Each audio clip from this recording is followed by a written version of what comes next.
What if you had instant analytics on your PDP images and a faster way to create content that performs better? That's what we're diving into in today's episode, how top brands and retailers are using analytics and automation to stay ahead across retail media and the digital shelf. It's Rapid helps teams scale smarter. They analyze image performance, they help you create optimized assets for retail media networks and the digital shelf, and they integrate directly with PIM and DAM systems for seamless execution. Brands like Pepsi, Mondelez, and Instacart use its Rapid to go beyond basic tools to uncover gaps in PDP and retail media performance by analyzing the images themselves, not just the count. Streamline banner creation across hundreds of formats for Amazon Ads, Walmart Connect, and other retail and social platforms, and launch high-performing content more than 80% faster across e-commerce and marketing channels. If you're buried in manual work or struggling to keep up, this episode and It's Rapid will show you a better way. Visit itsrapid.ai to learn more.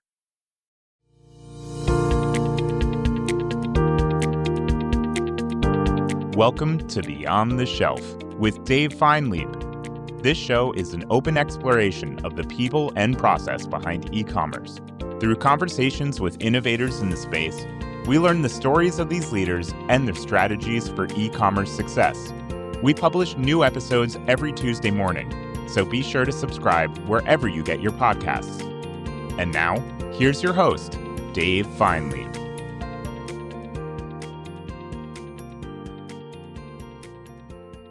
Welcome back to Beyond the Shelf. Today we're joined by Gloria DeCoste, Director of E-commerce and Digital Shelf Capabilities at Nestlé.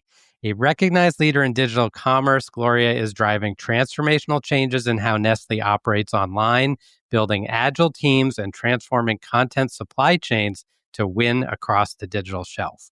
She's known for unifying cross-functional teams, marketing, supply chain, data, and more to treat product detail pages with the same precision as physical logistics. Her content supply chain approach has significantly reduced waste and sped up market readiness across thousands of SKUs. In this episode, we'll dig into how Gloria builds agility at scale, why true creative and data harmony is critical for retail success, and what it looks like to transform digital shelf operations from the inside out. Gloria, welcome to the show. Thanks for having me. So great to have you. Take us back. How'd you get your start in the space? Oh, wow. Okay. Well, I started at Nestlé as a brand marketer. I started at Nestlé Purina and did all of the brand fundamentals as a starting associate, from promotions to packaging into communications up to product development and innovation. So really got my start as a brand marketer. And then at the time now I might date myself a little bit, we were talking about, should brands be in social media? And that was a question on how do we do it? How do we speak with consumers when consumers are talking to us? It was a new phenomenon. And so a digital team was being started at Purina. And I raised my hand for that and got into the world of digital, and from there we got into the world of e-commerce, and like to kind of run into the fires and run into the things that are new, and at a company that lets us really like pick the directions that we want to go into. So I've been really lucky at our company to explore these new spaces. So great. I think I already know the answer to this, but did it feel risky at the time going toward e-com and digital? I mean, there were people, it depends on your risk aversion. There were people who asked me, like, how will a career be built around digital? Right. And so those were legitimate questions at the time. Yeah. And I always figure I can go back into brand marketing and still love it. It's still a big passion of mine. So it's continuing to build brands, like just in a new space. So yeah, I think maybe at the time it could have felt risky, but you're pretty safe when you're in a great big company with a lot of brands, Yeah. and a lot of support behind you. Yeah, so great. Everyone knows Nestle, of course, but maybe take a moment, just tell us about some of those great brands and all the great work that's going on at the company. Yeah, absolutely. Well, I have one of my favorites is right here. It's San Pellegrino Ciao. Um, my family's obsessed with it, and it's now at Costco. So we have San Pellegrino and Perrier and Essential Waters, and so those are exciting. On the frozen side, a big help to my family. We have Stouffer's. So Stouffer's lasagna and mac and cheese are a favorite of my two daughters. And DiGiorno pizza, we own a lot of the pizza aisle. And then we've also got on the coffee and beverage side, we have our in-store coffee, Starbucks creamers, Coffee Mate creamers, Natural Bliss creamers, and the like. I'll go on and on. We have so many brands that are really loved at Nestle. Tell us a little about a digital shelf. What does it mean at Nestle? And maybe what are some of the key aspects that you think about day to day? Sure. Yeah, I mean, digital shelf, I would say like it started from an e-commerce perspective of this place of, wow, this is only 2% of our business and we kind of just have to be transacted there. It was kind of this small point of transaction. And it started to grow certainly before COVID, but it grew like everyone else significantly during COVID. Now, luckily, a lot of systems were in place at Nestle pre-COVID, so we were not scrambling during the COVID years. We were really ready to fulfill those orders by consumers who were asking for those online. So yeah, for digital shelf, we think of it as just simply as like, it is our product transacted in a digital space. And as you can imagine, that's gone from here to here, and it'll continue to expand its definition. That's a great way to think about it because there's so much going on the shelf, and it's like, can I find the product? Can I buy the product? And so, yeah, that's the great to keep your eye on. And you've been to a lot of interesting events we were talking about this year. What are you seeing and hearing from other leaders in the space? Yeah, I mean, AI all the way. I think that from a digital shelf perspective, we have all learned how to be present at retailers' shelves. And how do we show up stronger at Walmart? How do we show up stronger at Amazon? Now, the question as we're going into 2026 is like, how do we show up in AI when consumers are asking their agents to tell them about products or help them solve a meal problem that they have, right? What's for dinner tonight? What we text it with our spouses. What are we doing for dinner tonight? Yeah. We'll be talking to our agents about that. And that really becomes a veritable shelf. How do we show up? How do we make sure that we're present? Yeah. So I think this is what everybody's talking about is like, how are we present in those moments in consumers' lives when they need our product? Whether I'm, paper towel or if I'm mac and cheese, right? How do we show up when consumers are indicating within the AI spaces and the LLM spaces that they're in need of something? What are you thinking about, either similar to what you're already doing or some new approaches you're taking as you think about being present in that new space that consumers are shopping in? Yeah, I think everyone's talking about personalization. How do we show up in a way that's really authentic, and we make sure that the truths about our products are upfront so that consumers can find them very quickly.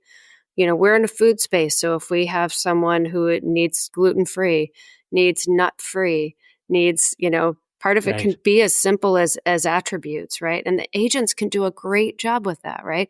The agents can start to learn like, hey, I already know you're gluten-free. Whenever I'm looking for products, I will always look for gluten-free products for you. Yeah. So the space of really being able to personalize for consumers. I think the advent of AI and what many companies are going through right now is we can create so much more content, relevant, even bespoke content. I'm hearing a lot of this in the industry from us and other categories as well. Well, I think we have the title for the podcast, AI, more AI, and how to be present with AI. That I think is a great insight, which is really how do I show up there? Yeah. Tell us a little about Nestle. You've obviously got great scale, many incredible brands. First off, at Nestle, when you've got such great scale, first off, let's take teams. How do you think about team building? Yes, scale is like when you're big like us and you've got over 25 brands, that means 25 different teams managing. They're almost like individual little companies that they're managing and managing their own little businesses. So when you're part of an enterprise group, it's important to set what's the enterprise way? How do we do this at our company? Now, it's that very path that's created that I think enables the scale. Yeah. So, I was just at a conference last week. People were talking about how, emails were being sent through at this company for approvals, or for routing, or, so that wow, once you start to scale up, if you're at a tiny company, it might be able to work. Yeah. But if you're at a larger company, you really need to have a system, a track record. And in this day and age, when we're talking about personalized content, we're talking about being able to send more through and get more to the consumer, which means that we have to have a higher output, right? So we have more volume going through our pipes. So all the more reason to have like a really good piping structure. And I use this a lot where I'm like, it's almost like we create the pipes. And so we talked about email. Where does that come into play? Is it maybe new products or innovation or content? Any recent examples that have where this has really come to life for you? Well, I think a good workflow is really important. When you've got innovation, there's a lot of feedback that comes. You're working across multiple teams, even at small companies, right? You've got regulatory, legal, you've got your marketing team, you've got a lot of eyeballs looking at this and a lot of feedback that has to go back and forth, right? Right. And so there are so many systems out there now for workflows that maybe weren't there a few years back, but there are a lot now. I think they're a lot more affordable too.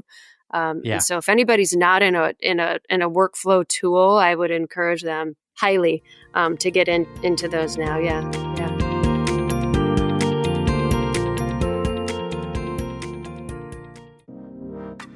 This episode of Beyond the Shelf is brought to you by It's Rapid.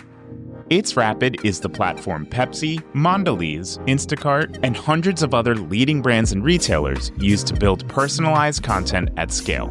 Whether that's images, videos, or product descriptions for their product detail pages, shoppable videos or banners for their digital ad campaigns, or sell sheets for sales enablement, brands that use It's Rapid are able to produce high-quality, on-brand content on average more than 80% faster than category competitors. To find out more, please visit itsrapid.ai. Shifting gears, like we've talked about, you've got frozen, you've got pizza.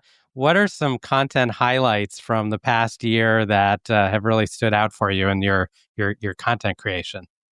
Oh, yeah. Well, check out the chow. I love it.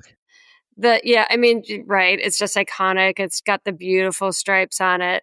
It really reminds you of that like Italian sun umbrella. So that is some of my favorite.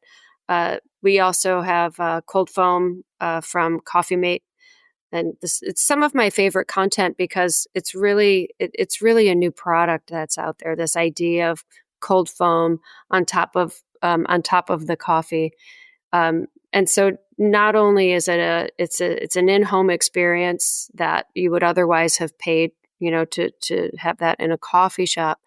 But the content did a lot of work to just explain what this is. What is cold foam? How do you use it?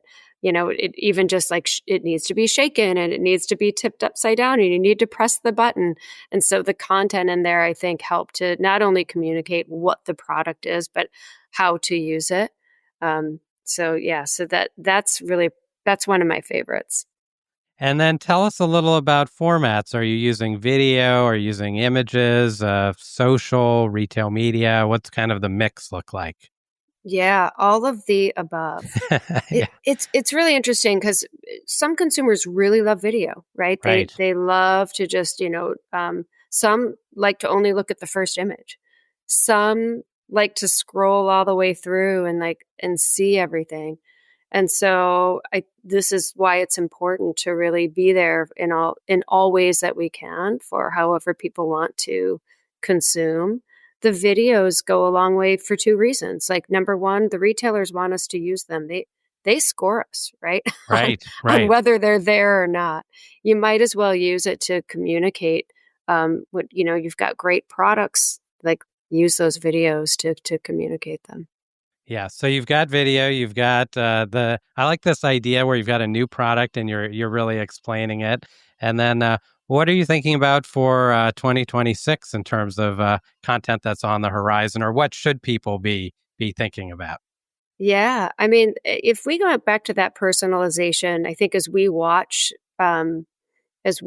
Rufus, Sparky, the AI integration, with Amazon, Walmart, what some of the AI LLMs might do, like really on their own, for example. I think it's really about like how do we, we build today for the consumer. How do we communicate to the consumer? The future that's coming is how do we communicate to the bot that communicates to the consumer, right? And so Yeah, and so there's this layer that's really critical. Some of it might already be built in to brands PDPs, where some of it's already there. They're like, yeah, we've got a lot of information there. But I think we as a CPG as CPG leaders uh, will have a very exciting 2026 and saying like, how does this all shake out? What does it mean in terms of us like kind of understanding and building for an LLM model? yeah. So interesting. I want to tie this back to something you've talked about, which is content supply chain. So you've kind of now led us through the consumer, the bot, and then how does that all come together with this concept of the content supply chain? Yeah, I borrowed a term from supply chain, right? The supply chain uses, being on time and in full, and it's an important thing because when we're on time and in full with orders, and this is true in general for supply chain, right? It creates efficiencies in your system and puts dollars in your pocket, or you keep dollars in your pocket, right? And so it's the same is true for e-content.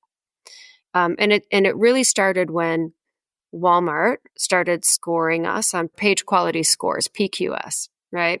So the page quality scores, they started to say like, well, first of all, they rank and give you a score pretty early before you even go live. Right. So you've got a new product and they're saying, hey, you're going to be live on June 1st with this product. That's when we know that it's going to come to us. We're going to give you a score on May 1st. And in the old world, we used to say like, hey, we got to make the content. Well, when we had retailers who started to say, hey, we're going to score pretty early on this, then we had to really think through, like, are we building everything that is required by the retailer? Are we building it in full? So meeting those requirements and the level that's set, and the level that we all set for ourselves. And then are we getting everything done? Because if you miss one thing, it can stop the train on the railroad tracks. So in many ways, it was just like, let's get into this mindset. We know how to do it. Many companies know how to do this when we're making a product. Like we know I was a brand marketer and I came up in product and I worked with our technical group. And if we were even testing a product, like we had to know what were we testing.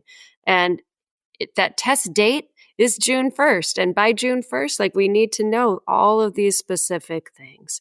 And so it's really just like translating that mindset that most companies already know how to do and saying, really, all we're doing is just taking that skill set and applying it in a way it demystifies like the digital or e-commerce element, which can feel so up here. And it really isn't at the end of the day. Yeah.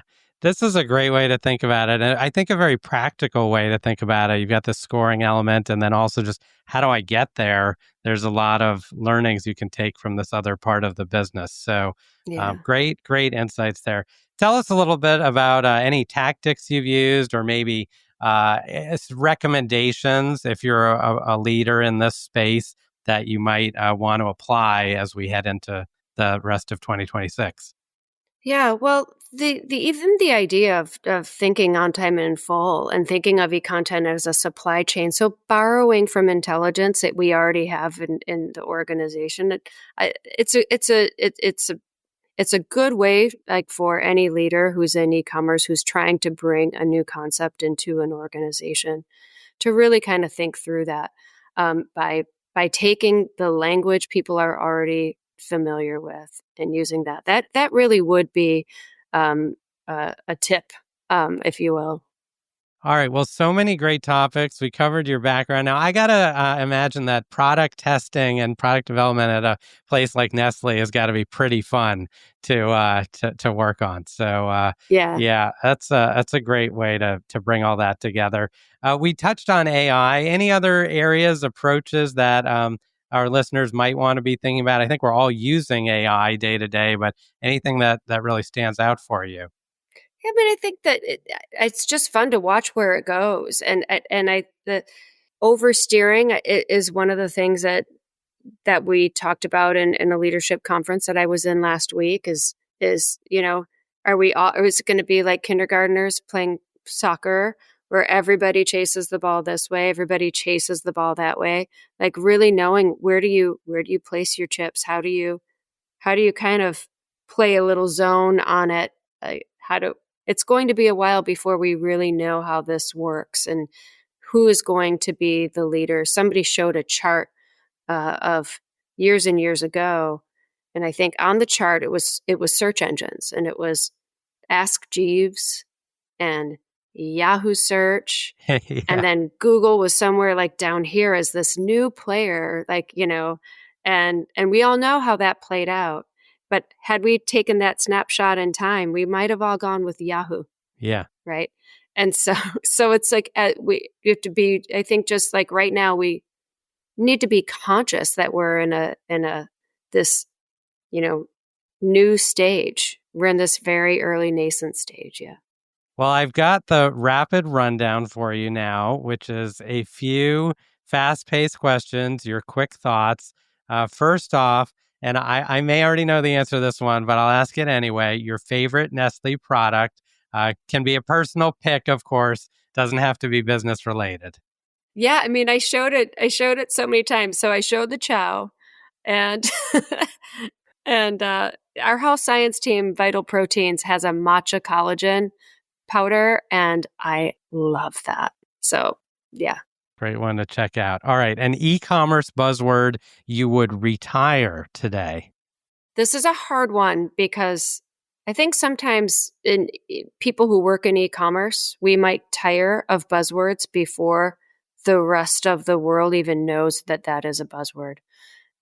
So I would say some would say e-commerce. Right. Just the word e-commerce itself. As we're really saying, like, just how do we ensure that we show up at a shelf? Yeah. And the shelf may be in many different places. Is it considered e-commerce? Is it considered, social commerce? Yeah. Is it considered? There's so many places. So I'm going to go big and say e-commerce. I love it. This is a great one. All right. One tool or tech you couldn't manage without in your role. Well, we're a Nielsen IQ company, and I really value that as a tool and what we can see data out of it. Insights. So yeah, just being able to really understand, hey, where are we on the shelf? Where are our competitors on the shelf? Yeah. How's everybody doing out there? Just keeping our finger on the pulse. And there are many, tools that do similar things, but that's the one that's constantly open. Your most used internal metric or KPI you check every day? Yeah, I mean, I think like many, we're always making sure we understand where sales and share are. So that's a regular one. Yeah, and then certainly just overall share of voice, position on the page. Where are we in the position on the page? Did we keep it? Did we lose it? If so, why? And these are the questions that people like me, I know you're out there, and that's probably why you're listening. We Exactly. all look at this stuff every day. Yeah. After a long day optimizing digital shelves or all shelves, including LLM and physical shelves or social shelves, what's your go-to way to unwind? Wow. Okay. So my kids' sports, just Of course. love my daughter's in middle school right now playing volleyball. So nothing brings us more joy. It's just really fun to watch. I sing in a choir too. So that's pretty fun. We're in DC, and so just connecting and just getting a sound bath Yeah, for choir practice is a nice way to unwind. those are both amazing. Well, thank you so much, Gloria, for taking the time to speak with me on Beyond the Shelf. If our listeners want to learn more, what's the best way for them to reach you online? Yeah, they can find me on LinkedIn, Gloria DeCoste. And yeah. Perfect. And we'll include some links to your favorite beverages, I think, in the pod show Awesome. notes. I'm guessing Nestle may feature you in an upcoming social promotion. So, Right? Yeah, the matcha collagen, I'm telling you. oh, that's the one. So, so many great insights. It's been a pleasure talking with you. Thanks again. Yeah, likewise. Thank you.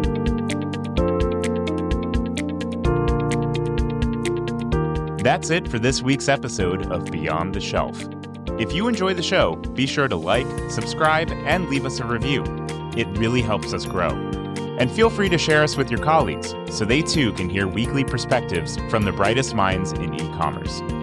You can also check us out on LinkedIn, where we post clips from each episode, share Dave's takes on breaking industry news, and much more. Beyond the Shelf is a production of It's Rapid. Our host is Dave Feinlieb, and our producers are Sean Levy-Ashvili and Jake Musiker. Thanks for listening, and we'll see you next time on Beyond the Shelf.